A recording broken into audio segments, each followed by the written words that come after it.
A boy clutched worn leather gloves in a freezing Cleveland alley, begging to keep them, until the CEO saw his own name stitched inside.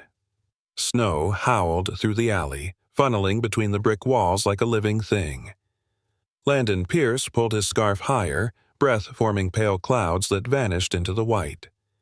The pop-up warming hub behind him buzzed faintly, its generator struggling against the cold. He'd come to inspect the unit himself, another CEO headline waiting to happen if the power failed. But what stopped him wasn't machinery. It was a boy. The kid couldn't have been more than 10. Small frame, cheeks cracked from windburn, eyes alert in a face too thin. Between two volunteers arguing over supplies, he stood clutching a pair of battered wool-lined leather gloves.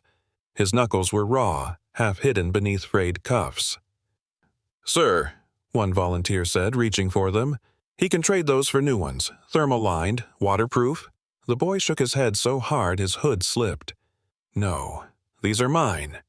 Landon stepped closer, voice gentle but firm. "Hey, what's your name?" "Micah." The answer came without hesitation. "Well, Micah, may I see them?" The boy hesitated, clutching tighter. "You'll take them." "I won't," Landon said. "I promise." He crouched to eye level, knees pressing into snowmelt. When Micah finally offered the gloves, Landon turned one over in his palm and froze. Inside the cuff, faint but unmistakable, was a maker's stamp. Atelier Marcelli. Code LP8O75R 8.5L. His code, his measurements. He'd commissioned only 2 pairs 6 winters ago, one for himself and another as a gift he never delivered. A rush of memory hit like frostbite. The Paris Atelier counter. The tissue paper slip he'd signed for our little star. He'd written those words for the unborn child he never met. Micah's voice broke through the ringing in his ears. "My mom said they belonged to the man with blue eyes." Landon blinked. "She said that?" "Yeah. She said he was supposed to find us." Behind them, the generator sputtered, lights dimming to an orange flicker. Landon straightened, pulling off his gloves, his identical pair, and offered them to the volunteer. "Take these for the inventory log," he ordered quietly. Then, softer to Micah, "Come with me. We'll warm up." In the SUV, heat blasted from the vents. Micah refused the cocoa packet until Landon took a sip first. Cautious trust learned the hard way. He sat stiffly, watching the snow crawl across the windshield. "Where's your mom, Micah?" "She went to get parts for our heater. Said she'd be right back." "How long ago was that?" Micah's lip trembled. "Yesterday morning." Landon's chest tightened. The gloves lay in his lap, heavy with ghosts. He thumbed the inside cuff again, the stitching catching under his nail, proof that fate had a cruel sense of precision.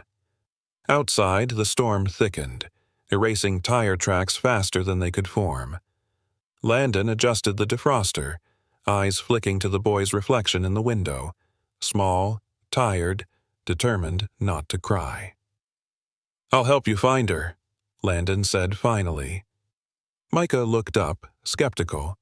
"Why would you?" "Because those gloves were meant for you," Landon thought. Aloud, he said, "Because no one should have to face winter alone." He shifted the SUV into drive, headlights slicing into the storm, unaware that the discovery in his hands would unearth every mistake he'd buried and rewrite the life he thought he'd lost. Back at Frostline Command, the walls glowed with shifting heat maps. Blue for stable zones, white for risk, red for emergency cold stress alerts. Landon stood amid the pulse of data, trying to ignore the tremor in his hands. He'd spent his adult life designing systems to prevent this exact thing, people freezing in unlit apartments during a brownout. But the irony cut deep. His algorithm had saved strangers across 5 states, while the 2 people who mattered most had slipped through the cracks. Micah sat bundled in a fleece blanket beside the operations desk, cocoa in hand, eyes darting to every glowing screen. The kid didn't fidget or complain. He just watched, careful, observant, too old for his years. You built this? He asked. Landon nodded. Frostline AI predicts where the cold hits hardest. We send supplies before it's too late. Micah studied the screen where digital wind patterns scrolled like ghost trails. But it didn't find my mom. The words landed sharper than any boardroom critique. Landon exhaled, steadying himself. You're right, and we're going to fix that. He turned to the operations coordinator. Pull every hospital discharge log and emergency intake for the last 72 hours. Filter by women between 25 and 35, Cleveland District. Cross-match for hypothermia or exposure. The coordinator hesitated. Sir, we don't usually— Now, Landon snapped, his voice low but final. Micah's cocoa sloshed as he set it down. Are you mad? Landon crouched beside him. Not at you, son. The word slipped out before he realized it. He froze. Micah didn't seem to notice, only nodded like he understood the kind of anger that came from worry, not rage. While the system scraped through terabytes of data, Landon's mind ran on its own loop. The atelier record, the message on the box, for our little star. That handwriting had been his. The gloves he'd meant to send as an apology gift after Ray's last message, the one his legal team had intercepted. He'd told himself she was gone by choice. That belief had kept him functioning. But seeing those gloves on Micah's hands had ripped that lie to shreds. A notification chimed. The coordinator's face went pale. Sir, hit on your parameters. Shelter record, Ray Monroe, 29. Logged at Hope Street Mission 5 days ago. Note added yesterday. Left during rolling blackout to get heater parts, not returned. Landon's pulse kicked hard. Cross-check with Frostline drone routes in that sector. See if any stalled transmissions match her last location. On it. The team moved, screens filling with data layers. Micah tugged his sleeve. You think she's cold? She's smart, Landon said, forcing confidence he didn't feel. She probably found a place to stay warm. Micah's eyes searched his face. You talk like you know her. Landon hesitated. Maybe I did once. Minutes later, the algorithm confirmed a partial drone anomaly near an abandoned hardware shop 3 blocks from the shelter. Landon grabbed his coat. I'm going. The coordinator stood. Sir, storm protocol, visibility's near 0. I built the protocol, he said, already moving. If the system fails, I answer for it. At the door, he turned back to Micah. You'll stay here until I get back, okay? I'll find her. But Micah's gaze was fierce beneath the blanket. You don't even know what she looks like now. Landon paused. Describe her to me. Micah whispered, brown hair, smile like the sun. Said she used to know someone who built things that saved people. Said she believed he still could. Landon's throat tightened. I'll prove her right. He stepped into the freezing wind, the gloves tucked inside his coat, unaware that within hours, those same gloves would confirm what data couldn't, that the boy waiting inside was his own blood. The storm hit full force by the time Landon reached the hardware district. Snow gusted in horizontal sheets, visibility reduced to a smear of white over steel and glass. The SUV's headlights cut narrow tunnels through the storm, catching shards of ice as they fell. His phone buzzed with alerts, rolling brownouts sweeping across the grid, temperature warnings blinking red, but he ignored them all. There was only one mission now. He parked near the corner where Frostline's drone feed had glitched and stepped out, the cold biting instantly through his tailored coat. The hardware shop loomed dark behind a snowbank, its steel shutters half collapsed. Landon pushed through the drift, ice cracking underfoot, flashlight beam trembling across the sign. Miller's Heating and Supply. A cruel irony. Inside, the air smelled of rust and wet cardboard. He moved between aisles stacked with old generators and broken radiators, his breath echoing in the stillness. Ray? He called, voice low, uncertain. The word felt strange leaving his throat after so many years. Only the wind answered, moaning through a cracked skylight. He found footprints, small, booted, half filled with fresh snow, leading toward the back office. He followed, heart hammering. The door was jammed. He shoved harder until the swollen wood gave way. Inside was only cold air and a toppled shelf. No ray. No movement. He stood there for a long minute, pulse drumming in his ears. Too late again. The thought hit like a blade. When he finally turned back toward the entrance, headlights flared outside. A frost-lined field truck slid to a stop, 2 responders climbing out. "Sir, we picked up your ping," one called. "No human heat signatures on thermal within 20 yards. "Expand the radius 2 blocks, Landon ordered. "Check alleys, stairwells, anywhere sheltered from wind. She might have collapsed before the shop." As they moved off, he glanced at his watch, 03:12 a.m. He rubbed the engraved back absent-mindedly, the words, "Build warmth where there is none." The company motto, but now it felt personal. He pulled out the gloves from inside his coat. The leather was cracked, stained darker near the seams. He slipped them on, testing the fit. Still perfect. In that moment, he wasn't a CEO or an innovator. He was just a man holding proof of a life that might have been. Static buzzed through his earpiece. "Command to Pierce. Come in." He pressed the mic. "Go ahead." "Update on the child, Micah. Pediatric urgent care screening complete. Mild hypothermia only. He's stable." Relief loosened his shoulders. "Good. Keep him warm and supervised." "There's more, sir." A pause. "Per your authorization, kinship test complete. Results: 99.9% probability. Micah Pierce is your biological son." Landon froze. Snow howled outside, yet the world inside him went utterly silent. "Say that again," he managed. "Confirmed paternity, sir. Report sent to your secure line." He couldn't breathe. The gloves slipped from his hands, hitting the floor with a soft thud. The world tilted. Memory after memory flashing behind his eyes. Ray's tear-streaked face outside the courthouse. The unsigned letter he'd written but never mailed. The silence that followed for years. A voice in his ear. "Sir, are you still there?" But he wasn't. Not really. He leaned against the wall, forehead resting against the icy pane of the shattered window. Outside, the snow fell relentless, indifferent.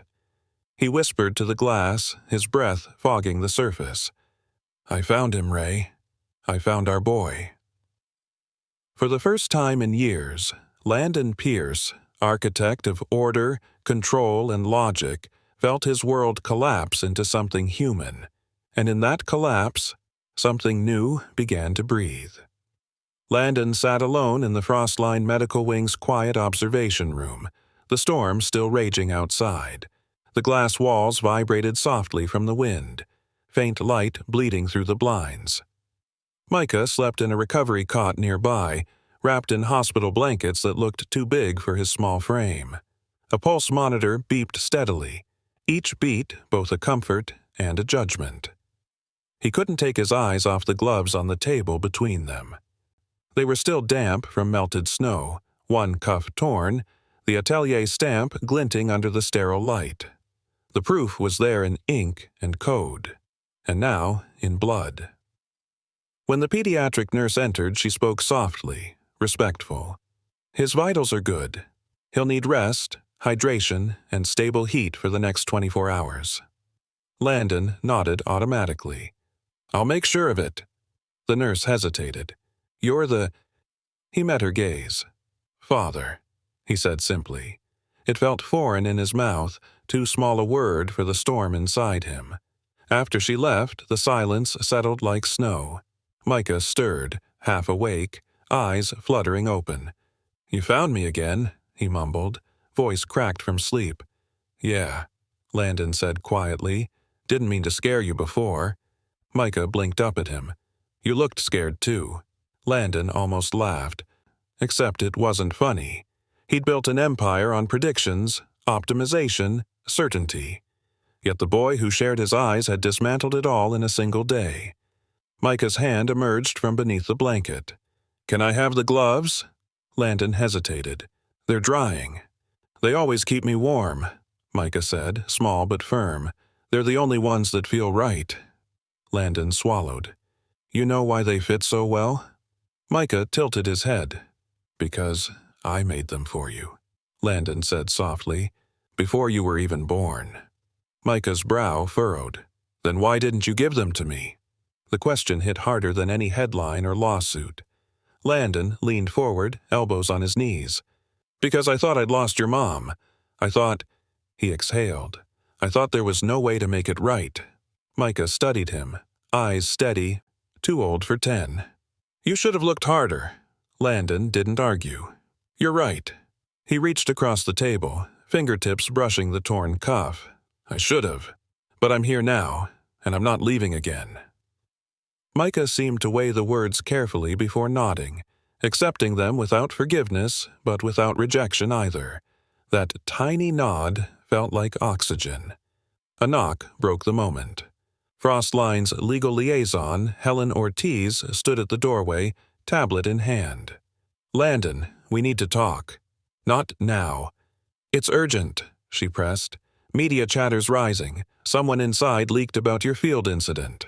A rumor's spreading that the glove story is a PR stunt. They're calling the boy an actor.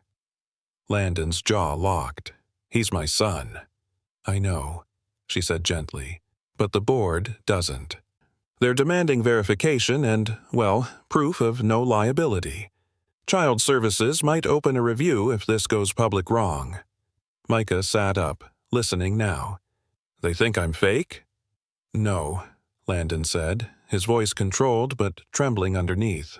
They just don't know the truth yet. Helen's tone softened. We'll handle it, but you need to decide how much of your past you're ready to show. When she left, the door clicked softly behind her. Landon turned back to Micah. Looks like we've got some explaining to do. Micah crossed his arms. To who? To everyone, Landon admitted. But first, we find your mom. Outside, lightning flashed behind the storm clouds, and the monitors flickered blue for a moment. The sound of the wind filled the silence again. Landon looked at the gloves, then at the boy, the living proof of everything he thought he'd buried, and whispered to himself, We start with the truth. By morning, the storm had calmed to a whisper, leaving Cleveland wrapped in pale gray stillness.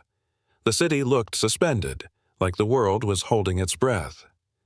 Inside Frostline's command center, screens glowed with new data streams, but Landon's focus stayed on one thing: Ray Monroe's trace. He hadn't slept. His tie was gone, shirt sleeves rolled to his forearms, eyes rimmed in red. He stood before a digital map of Cleveland, where drones appeared as soft blue dots circling search grids.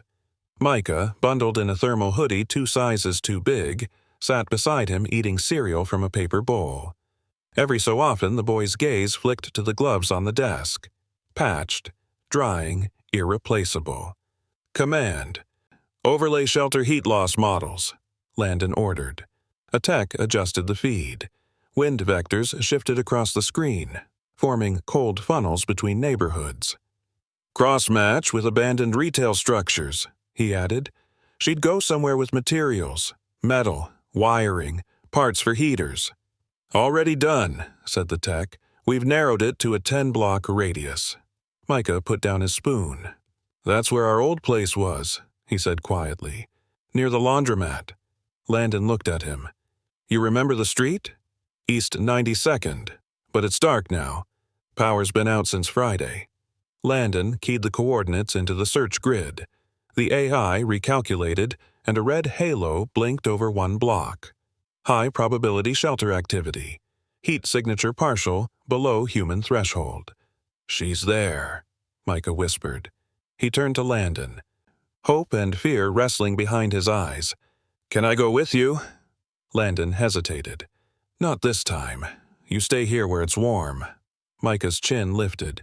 She'll listen to me. She might run from you. The words stung with truth. Ray would have every reason not to trust him.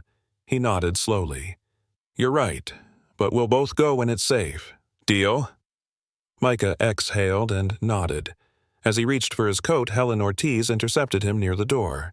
"Before you disappear again, you should know. The rumor's spreading fast. Some blogs calling it the Frostline fairy tale, CEO saves street kid for publicity." Landon grimaced. Let them talk. Except Child Services saw it. They're sending an agent for welfare verification. They think you're exploiting him for optics. He stared at her, disbelief giving way to anger. "He's my son. And we'll prove that," Helen said calmly. "But optics matter. If they walk in and see a corporate ops floor instead of a home, then I'll make it a home," he cut in. He turned back toward Micah, who was tracing his finger over a screen of glowing rotes. "Hey," Landon said, kneeling beside him. "While I'm gone, I need you to help the team. Tell them which spots your mom would have checked for heater parts. Old stores, maybe pawn shops." Micah nodded eagerly. She liked the hardware shop with the blue gate. She said it reminded her of summer sky. Landon's chest tightened. "That's good. That's really good." As he straightened, Micah grabbed his sleeve. "If you find her, tell her I kept the gloves safe." Landon smiled faintly. "You tell her yourself." Then he was gone, out into the brittle cold, breath pluming in the air. The city felt quieter now, stripped of traffic and noise, just the crunch of his boots on ice. He didn't notice the Frostline camera crews following from a distance, or the headlines already forming in real time. Tech Savior on rescue mission. He only saw the glow of the red halo on his HUD, the one spot still flickering on the grid.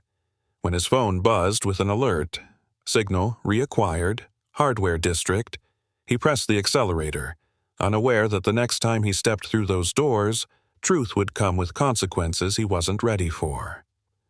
The storm had left behind a world glazed in ice. Every railing, streetlight, and window pane shimmered under the pale morning sun like the city had been cast in glass.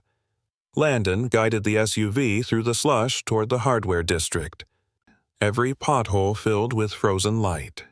The coordinates pulsed on his dash display, one last heartbeat of signal from the old hardware shop.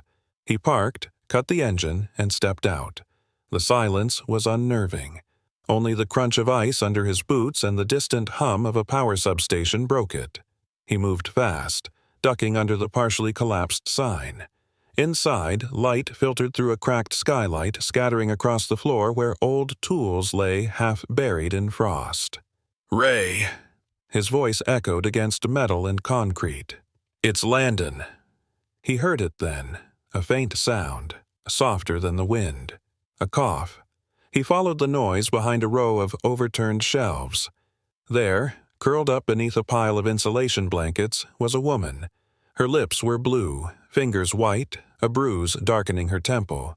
For a moment, she didn't seem real, just a ghost the blizzard had sculpted. Then she moved.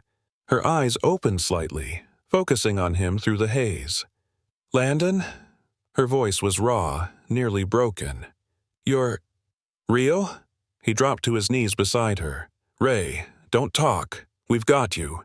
He pressed 2 fingers to her wrist. Faint pulse. Relief hit him like warmth. "Stay with me." She tried to sit up, shaking her head weakly. "Micah, he's safe," Landon said quickly. "At Frostline, warm, eating real food for once." Her eyes fluttered. "He found you?" Landon swallowed hard. "You could say that." He ripped open a thermal pack, slipping it against her chest. "You need heat. We'll get you to the clinic." When he moved to lift her, she gripped his sleeve with surprising strength. "Why now?" she rasped. The question cut deeper than the cold.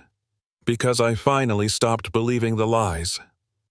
Her brow furrowed, confusion flickering in her half-conscious gaze. "They said you wanted us gone, that your lawyers, they did that," he said, voice breaking. "I didn't know. I swear, Ray, I didn't know."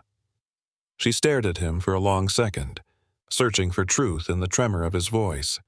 Then her fingers slipped from his coat, her body going slack. "Ray!" He pressed his ear close, still breathing, shallow but steady. He scooped her into his arms, pushing through the door as his radio crackled. "Pierce, this is Frostline Command. Where are you?" "Hardware District," he said between breaths. "I found her alive. Get medevac ready." "Copy that. Drone en route for visual." Outside, the wind hit him full force, but he barely felt it. Ray's head rested against his shoulder, her hair brushing his collar. For the first time since the night she disappeared, he whispered her name like a prayer. "You're coming home." As he laid her in the back seat and turned the heat to full, her lips parted. "Micah. Gloves. He kept them?" Landon smiled through the blur of his breath on the window. "He did. Better than I kept us." He pulled onto the road, headlights slicing through the frozen air, the city slowly waking around them. Every mile felt like reclaiming something lost, until a new alert flashed on his phone. Media Inquiry Alert. Frostline CEO's secret family. Sources claim staged rescue. He clenched the steering wheel. They were turning it into spectacle. Ray stirred faintly beside him, unaware of the headlines already devouring their story. Landon pressed harder on the gas, whispering under his breath, "They can question the story all they want, but not the truth." Ahead, the clinic's lights glowed through the frost like a promise. The clinic smelled of antiseptic and metal, clean, bright, impersonal. Landon stood by the window of the recovery room, arms crossed tight, watching the snow swirl over the parking lot. Ray lay motionless beneath warm blankets, a heat monitor taped to her wrist. Her breathing was steady now, shallow but safe. He'd carried her in himself, ignoring security protocol, insisting on immediate warming treatment. The doctors didn't argue. They recognized him from television. Behind him, Micah's reflection appeared in the glass, small and uncertain. "She's going to be okay, right?" Landon turned, lowering to his level. "Yes, they said she'll wake soon." Micah glanced at Ray's face. "She looks different without the cold." "She's still your mom," Landon said softly. "Exactly the same where it counts." The boy's eyes flicked toward the bedside table where the gloves lay neatly folded. He reached out, tracing the stitching on the cuff. "Did you really make these?" "I designed them," Landon replied. "Custom pattern. Wool lined for comfort, leather outer for endurance.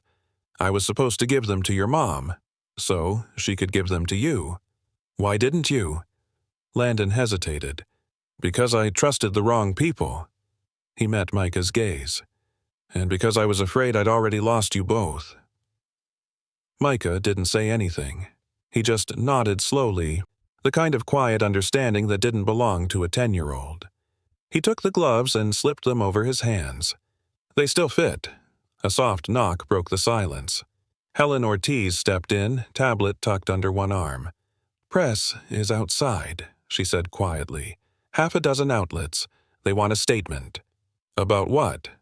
"Everything." She lowered her voice. "They're running with the rumor that you staged this, used a found boy story for Frostline publicity. Someone leaked internal footage of you in the ops center. It's already viral." Micah frowned. "They think I'm fake again?" Landon's jaw tightened. "They think what sells best." Helen handed him the tablet. "They've frozen trading on Frostline stock until you make a statement. The board wants you to distance the company from the incident."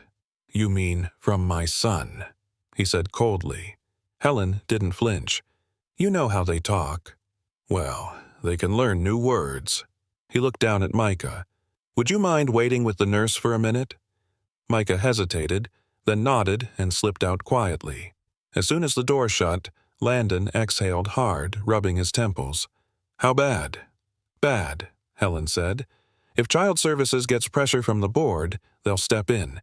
You'll need to prove legal guardianship fast." "I can do that. The DNA test is on record." "Not enough," she said. "They'll want context. Why you didn't know about him, why you're suddenly involved." Landon turned back to the window. "Then I'll tell them everything." Helen's voice softened. "You sure you want to reopen that?" "It'll expose what your legal team did to Ray." "Good," he said flatly. "It's time someone saw what silence cost." Ray stirred then, a faint sound catching both their attention. Landon moved to her side, his tone gentler than he'd planned. "Ray?" Her eyes blinked open, glassy and unfocused. "Where?" "You're safe," he said. "At the clinic. Micah's here." Relief flickered through her face before confusion followed. "You came back." "I never stopped trying," he whispered. She gave a faint, tired laugh. "You stopped looking, Landon." The truth of it landed heavy, but he didn't deny it. "I'm here now, and I'm not letting go again." Her hand brushed his, tentative but real. "You shouldn't be seen with us," she murmured. "They'll destroy you." He smiled faintly. "They already tried. This time, they'll hear the truth." Outside the window, cameras flashed through the snow as a crowd gathered. Reporters, investors, strangers with phones. But inside that small, quiet room, the world had already shifted. Landon picked up the gloves, turning them over once more before setting them gently beside her. "We built warmth for everyone else," he said softly. "It's time I build it for us." By the next evening, the city had thawed just enough for the streets to glisten under a sheen of slush. News vans lined the sidewalk outside the frost-lined building, their antennas tilted like spears against the gray sky. Inside, the lobby buzzed. Security guards, reporters, staff trying to move as if everything were normal. It wasn't. Landon stood on the mezzanine balcony overlooking it all, hands clasped, the weight of every camera flashing through the glass doors below. Ray was upstairs in a private suite, still recovering. Micah sat on the floor near the elevator bank, sketching on a frost-lined notepad, tiny gloves drawn in pencil, connected by a string like the cord Landon had tied through the cuffs the night before. The boy looked up when Landon approached. "They said people think you lied." "I heard," Landon said quietly. "Sometimes the truth takes longer to reach the world." Micah squinted at his drawing. "You're going to tell them?"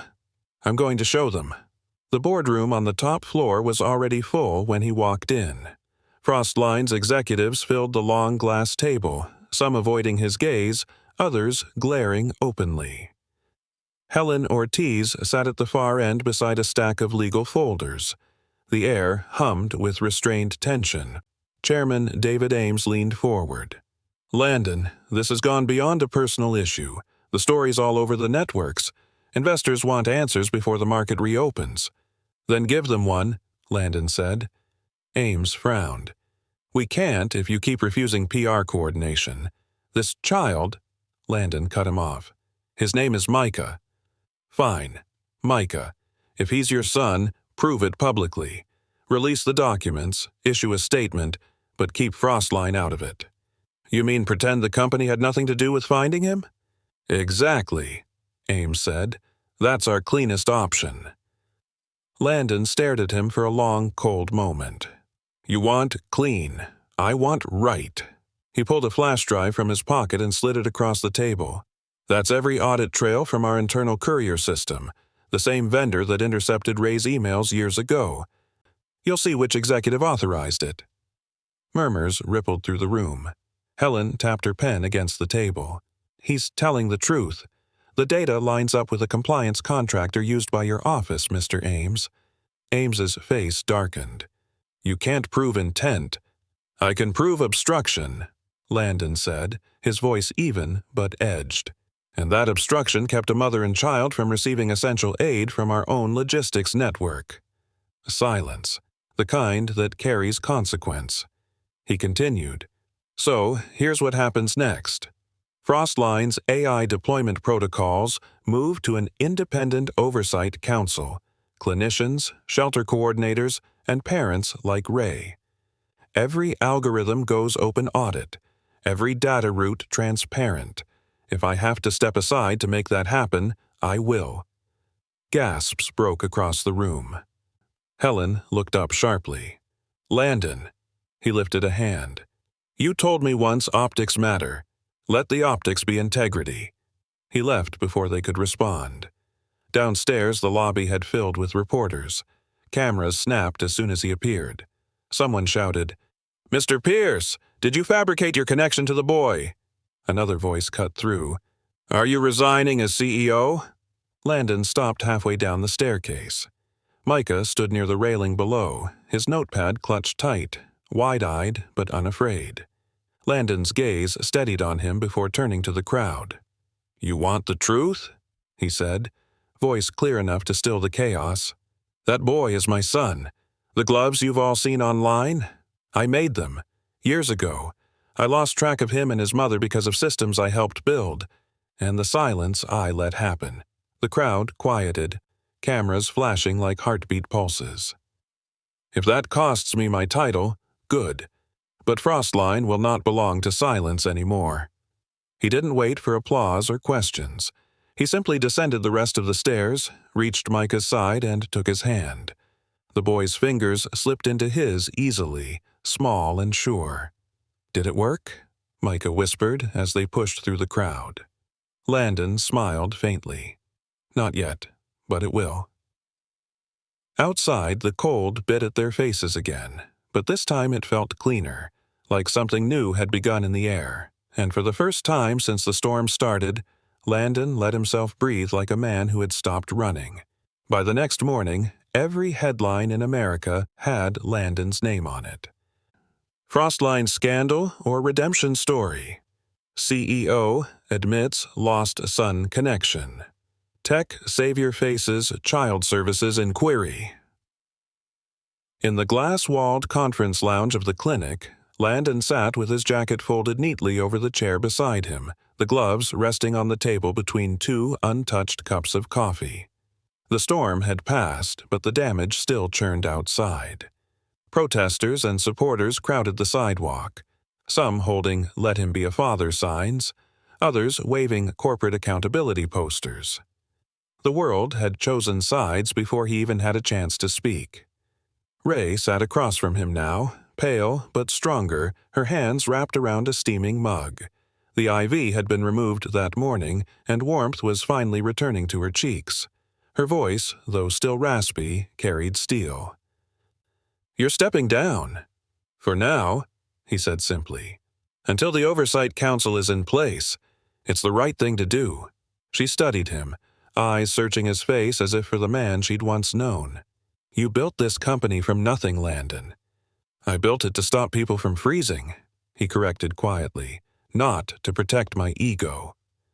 Ray set her mug down. "You can't undo what they did to us." "No," he admitted, "but I can make sure it never happens again, to anyone." Silence hung between them, the kind heavy with years of unsaid things. Then she looked at the gloves. He never took them off. Said they were proof someone cared once. Landon's throat tightened. "I cared. I just didn't fight hard enough." Ray met his eyes. "And now?" "Now I fight for both of you." Before either could say more, the door opened. A woman in a charcoal blazer stepped in, a child services case officer. "Mr. Pierce, Miss Monroe," she said briskly. "I need to discuss temporary guardianship arrangements." Micah, sitting near the window sketching again, froze mid-line. "What does that mean?" The officer smiled politely. "It's standard procedure until we review your family's circumstances." "Circumstances?" Landon echoed. "Specifically," she continued, "whether the child is safest with either biological parent at this time." Ray's spine stiffened. "You're not taking him." "No one's taking anyone," the officer replied evenly. "We just need verification of stability, housing, emotional environment, media safety. Until then, Micah will remain under protective observation." Micah's pencil dropped from his hand. "You mean a shelter?" "Temporarily," she said. Landon's composure cracked. "You're removing him because of a press rumor?" "Because of exposure," the officer corrected. "Every major outlet is broadcasting this boy's face. That's not safe. Until that dies down, he needs space." Micah pushed up from his chair. "I don't want to go." "You won't," Landon said firmly. The officer stood, tablet ready. "Mr. Pierce, if you interfere with procedure—" But she didn't finish, because Micah was already bolting for the door, the old gloves clutched in his fists. "Micah!" Ray cried, stumbling to her feet. Landon lunged after him, but the boy was fast. Down the corridor, through the lobby, out into the wind. Landon's phone buzzed immediately, alerts from Frostline drones detecting movement near the perimeter. "He's running toward East 92nd, he muttered, grabbing his coat. "That's our old place," Ray whispered. He turned to her. "Stay here, I'll bring him back." "Bring him home," she said, voice trembling. Outside, the snow was falling again, light but relentless. Landon's breath burned his throat as he sprinted to the car. The city's white skyline blurred in motion, his tires spitting slush behind him. In his earpiece, the Frostline AI pulsed alive. "Command override authorization, Pierce 47, he barked. "Priority trace, target Micah Pierce. Match vision models to Atelier Martelli gloves, code LP8.75R8.5L. A pause. Then the synthesized voice responded, calm and clear. "Search initialized. Single subject mission active." He pressed harder on the gas, the world narrowing to one goal, one signal, one heartbeat, one boy. Snow hammered the windshield in a strobe of white and gray as Landon tore through the side streets toward East 92nd. Every turn felt too slow, every second too long. His dashboard feed streamed Frostline's live drone telemetry, a lattice of blue paths tracing Cleveland's frozen grid. Then a single dot flashed red. Thermal signature detected. Child-sized mass. Coordinates 41.5 degn. Jaded 81.6 degn. "Got him," Landon muttered, wrenching the wheel. The SUV skidded through slush, tires screaming. He took the last corner too fast, straightening only when the familiar outline of an abandoned laundromat appeared through the storm. That was the place Ray had described, their old block where they'd lived before everything fell apart. He leapt out before the vehicle even stopped, the cold searing his lungs. "Micah!" he shouted, scanning between buildings. The wind swallowed his voice. Then, faintly, he heard it, a soft, broken sound, somewhere between a sob and a cough. He followed it past a cracked vending machine half buried in snow. Behind it, huddled against the brick wall, was Micah. The boy's gloves glowed faintly under the drone's beam, the leather glistening with melted frost. His face was pale, eyes glazed but open. Landon dropped to his knees beside him. Hey, look at me," he said, voice trembling. "You're okay. You're safe now." Micah blinked slowly. They said they were taking me." "No one's taking you," Landon said, wrapping his suit coat around the boy. "I'm right here." Micah's teeth chattered. "Mom said if we ever got lost, go back home, but it's not home anymore." Landon pulled him close, feeling the frail rise and fall of his chest. "Home is where you're warm. Right now, that's with me." A Frostline drone hovered overhead, its red light blinking steady. Landon spoke into his earpiece. "Medical dispatch now. Priority 1. Hypothermia risk. Juvenile male. Moderate exposure." "Confirmed," came the AI's calm reply. "ETA 3 minutes." Micah's breathing quickened. "You're shaking too," he murmured. Landon looked down. His own hands were trembling from the cold and adrenaline. "I'm fine." "You're lying," Micah said, voice faint but stubborn. "Mom says your eyes always move when you lie." That cracked something deep inside him. He laughed softly, pulling the boy closer. "Then I'll have to get better at telling the truth." The sound of rotor blades cut through the wind as a medical drone descended nearby, its lights slicing clean through the snowfall. Paramedics jumped out, moving fast. One checked Micah's pulse while the other held out a thermal blanket. "He's cold, but stable." "Good call, sir." Landon nodded but didn't move his arm from around the boy. "We ride together," he said. As they loaded Micah into the rescue van, a news crew appeared down the block. How they'd tracked the location so fast he didn't know. The camera lights flared white, the reporter shouting over the wind. "Mr. Pierce, is this a publicity stunt? Are you endangering that child for sympathy?" Landon turned, every muscle tightening. For a second, he considered ignoring them. Then he faced the lens directly. "This isn't a story," he said, voice cutting clean through the snow. "It's my son." The reporter lowered her mic, the words hanging heavy in the frozen air. Inside the van, Micah reached for him with a small, unsteady hand. Landon climbed in, taking it without hesitation. The doors shut behind them, muffling the world to a soft hum. As the engine rumbled to life, Micah whispered, "You said home is where it's warm." Landon squeezed his hand. "That's right." "Then don't let go," the boy murmured. "I won't." He meant it with everything he had. Through the window, the city blurred, a mix of lights, snow, and possibility. Landon pressed the gloves into Micah's lap and tied a short leather cord between the cuffs. "So, they'll never get separated again," he said. Micah's eyes fluttered closed, finally safe enough to sleep, and for the first time since this began, Landon realized the warmth wasn't coming from the heater. It was coming from the small, steady weight resting against his side. By dawn, the entire world knew what had happened. Drone footage of Landon carrying Micah through the snow had gone viral overnight, shared, dissected, and politicized before he'd even stepped out of the ambulance bay. Now, the hospital lobby was packed. Reporters lined the entrance. Camera flashes ricocheted off marble floors. Headlines scrolled across every mounted screen. Frostline CEO's real-life rescue. Hero or manipulator? AI ethics hearing scheduled at noon. Helen Ortiz met him outside Micah's room, her face tight with exhaustion. "It's out of control," she said quietly. "Half the country thinks you're a saint. The other half thinks you staged the whole thing." "I don't care what they think," Landon said. "I care about what's true." "Truth doesn't trend," Helen murmured.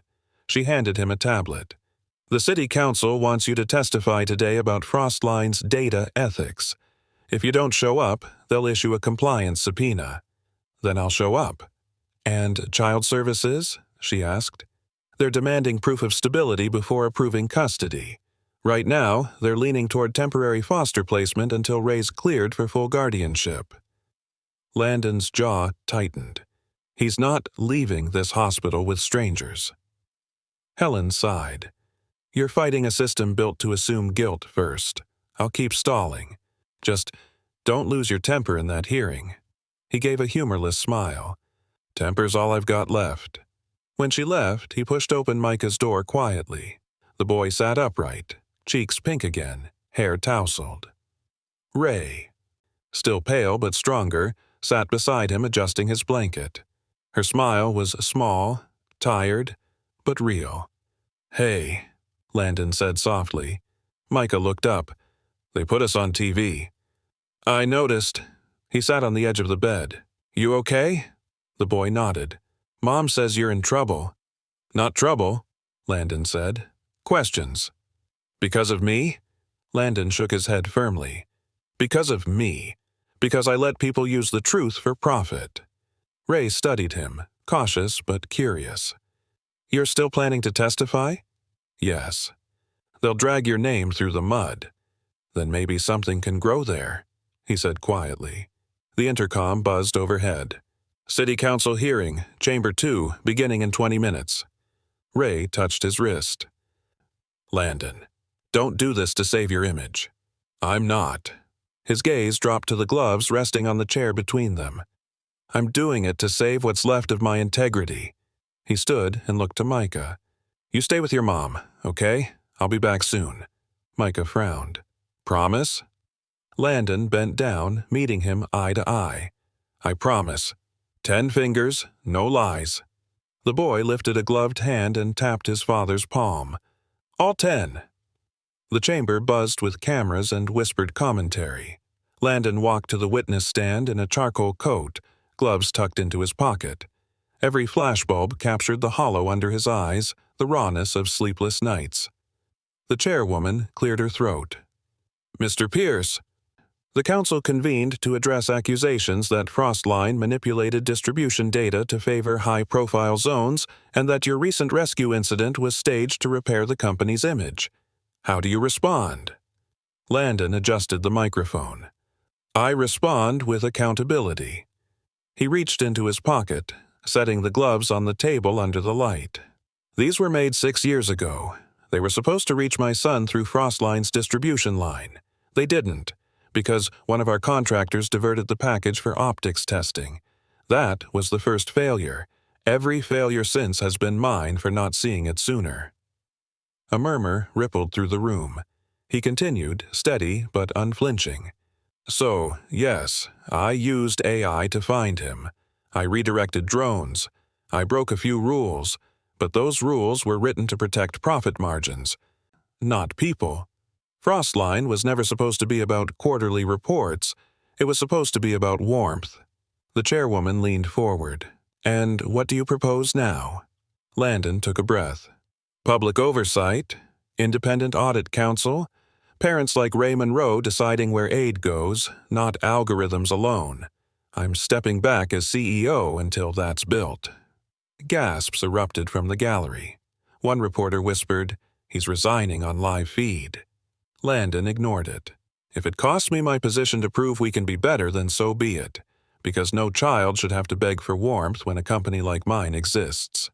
He picked up the gloves again, fingers brushing the worn cuffs. "These belonged to my son before he even knew I existed. Now, they belong to something larger. Every family we failed." When he stepped down, the cameras followed in stunned silence. Outside the courthouse, snow began falling again.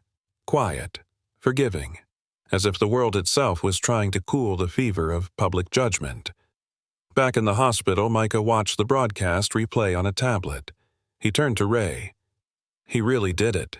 Ray smiled faintly, tears pooling in her eyes. "Yeah, he really did." By the time Landon returned to the Frostline headquarters that night, the storm had ended, and yet the city still held its breath. Cleveland was washed in gray quiet, the streets glistening with meltwater. The giant Frostline logo above the entrance glowed soft blue against the fog. Reporters had thinned. Protesters were gone. All that remained were footprints and the echo of change.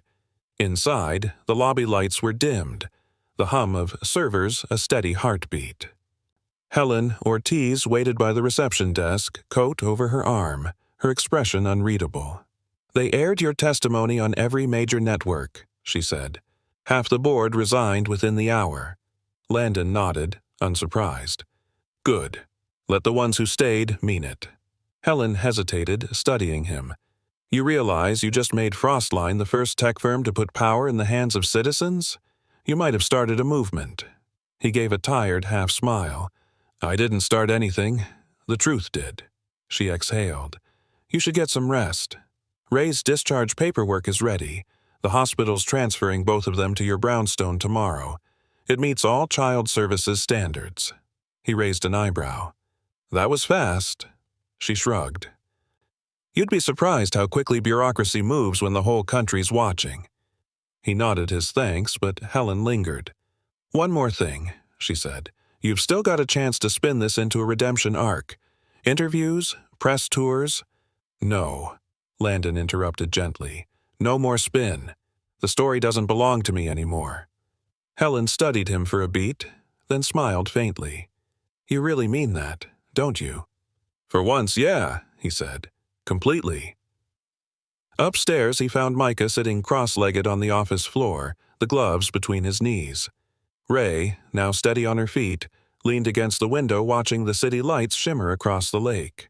The sight of them there, alive, warm, whole, hit him harder than any headline. "Couldn't sleep?" he asked quietly. Micah shook his head. "The lights outside look like they're breathing."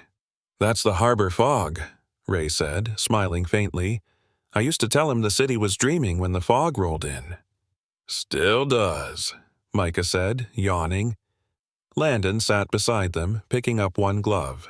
"You know, I've spent years designing perfect thermal regulation, fiber blends, AI calibration curves, but nothing ever warmed me like these did." Micah looked up. "Because you made them?" Landon smiled. "Because they found their way back."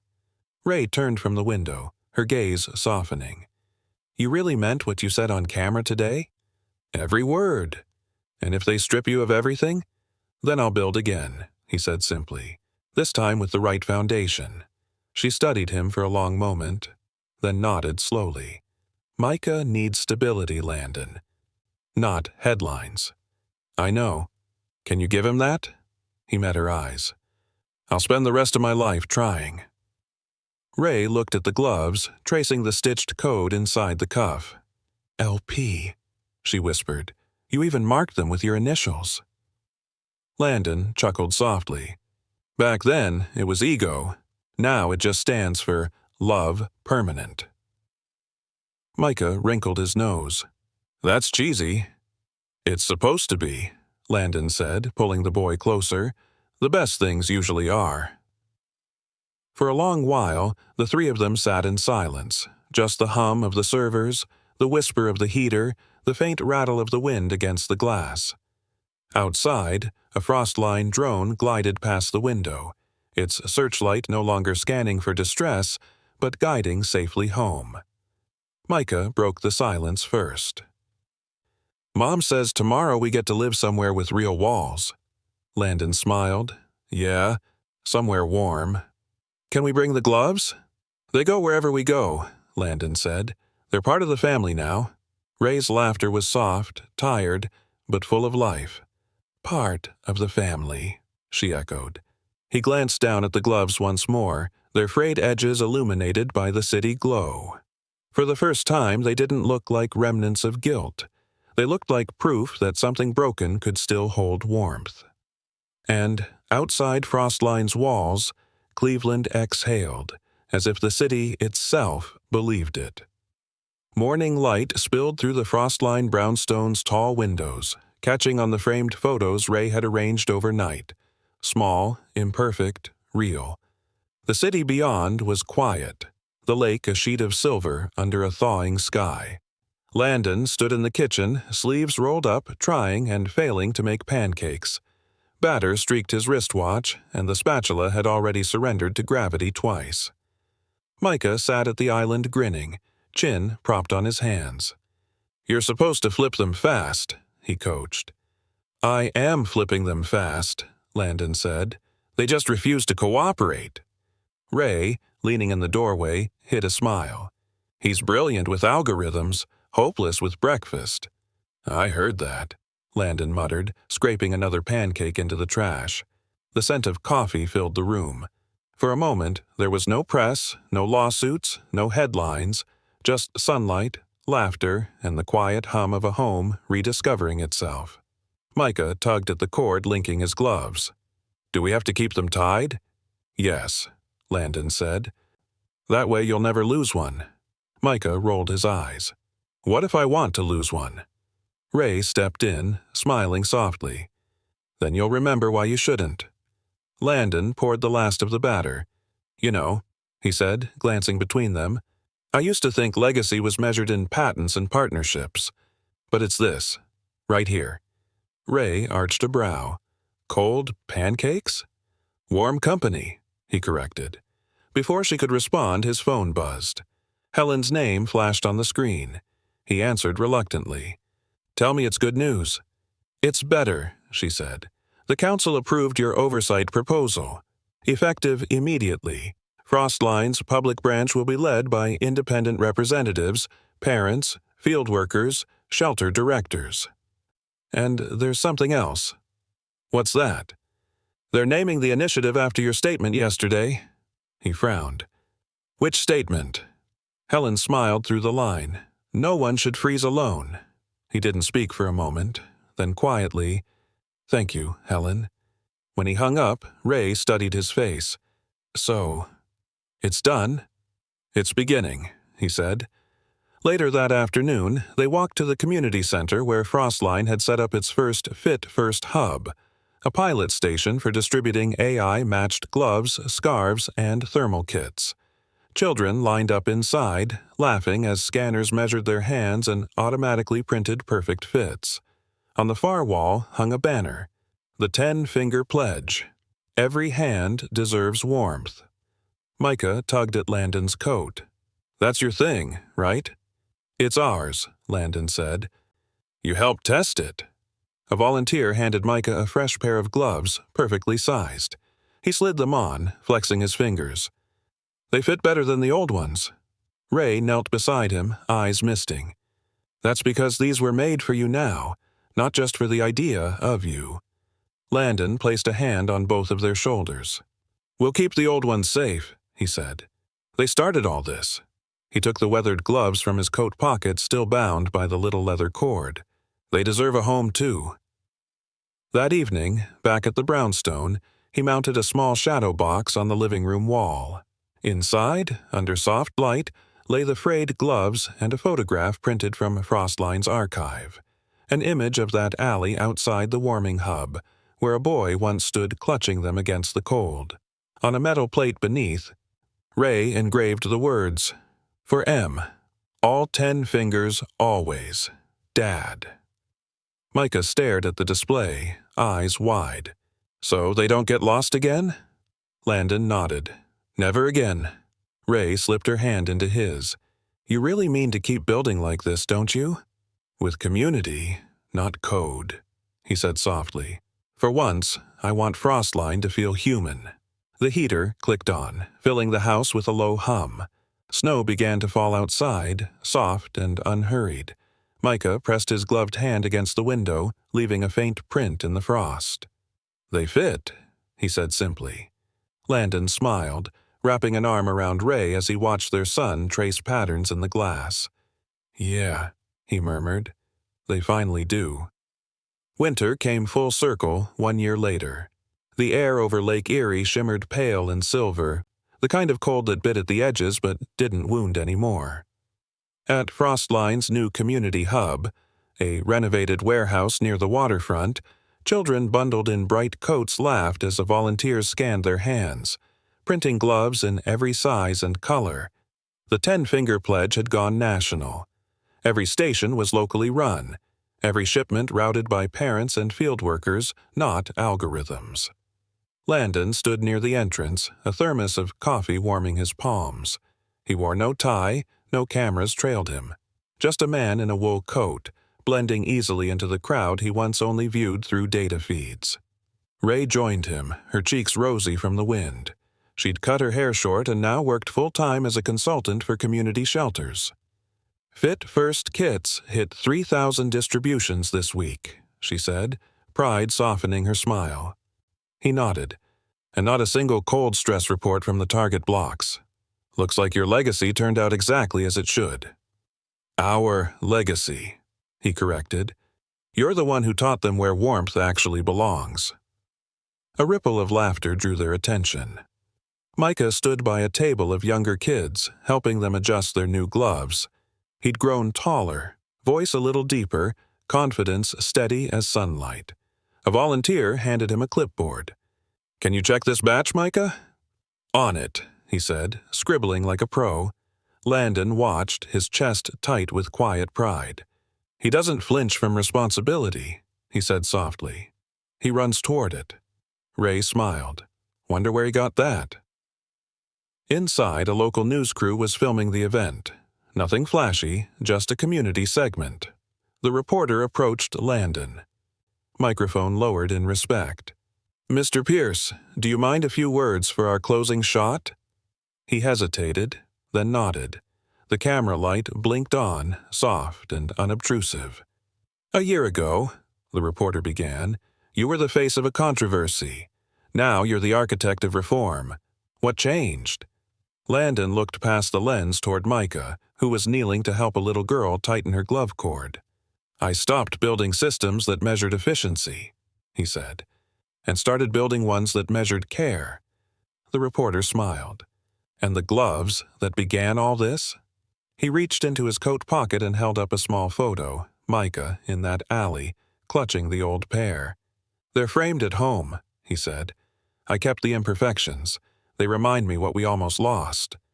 Ray slipped her arm through his. And what we found, she added quietly. The reporter lowered her mic. Beautifully said. She nodded to her crew, and the camera light faded. For a moment, they just stood there, watching the crowd. A group of kids began tossing snow at the drone hovering above, squealing with delight as it danced away. Micah looked up at his parents, grinning wide. Hey, Dad, want to help? Landon laughed, only if I get gloves that fit." Micah rolled his eyes. "You've got a whole company for that." Ray nudged him playfully. "You heard the expert." As they joined the snowball chaos, the scene dissolved into warmth and laughter, the kind that echoed across more than just walls. Later, as dusk settled, Landon and Ray walked hand in hand toward the lakefront, the glow from the hub painting their footprints in gold. Snow fell again. Gentle this time, like the world breathing easier. "Remember the first night?" Ray said. "The alley. The storm." "I do," Landon replied. "Every second." "What do you remember most?" He smiled, eyes fixed on the horizon where city lights blurred into sky. "A boy who wouldn't give up his gloves, and a second chance I didn't deserve but took anyway." Ray squeezed his hand. "Then maybe winter finally did what it was meant to do." "What's that?" "Make us see warmth for what it really is." Ahead, Micah turned and waved. "Come on, slowpokes." Landon slipped his hand into Ray's and smiled. "We're coming, little star." Snowflakes drifted through the air, catching the last light as they walked forward. Together, warm, unhurried. Proof that some stories don't end with rescue, but with staying.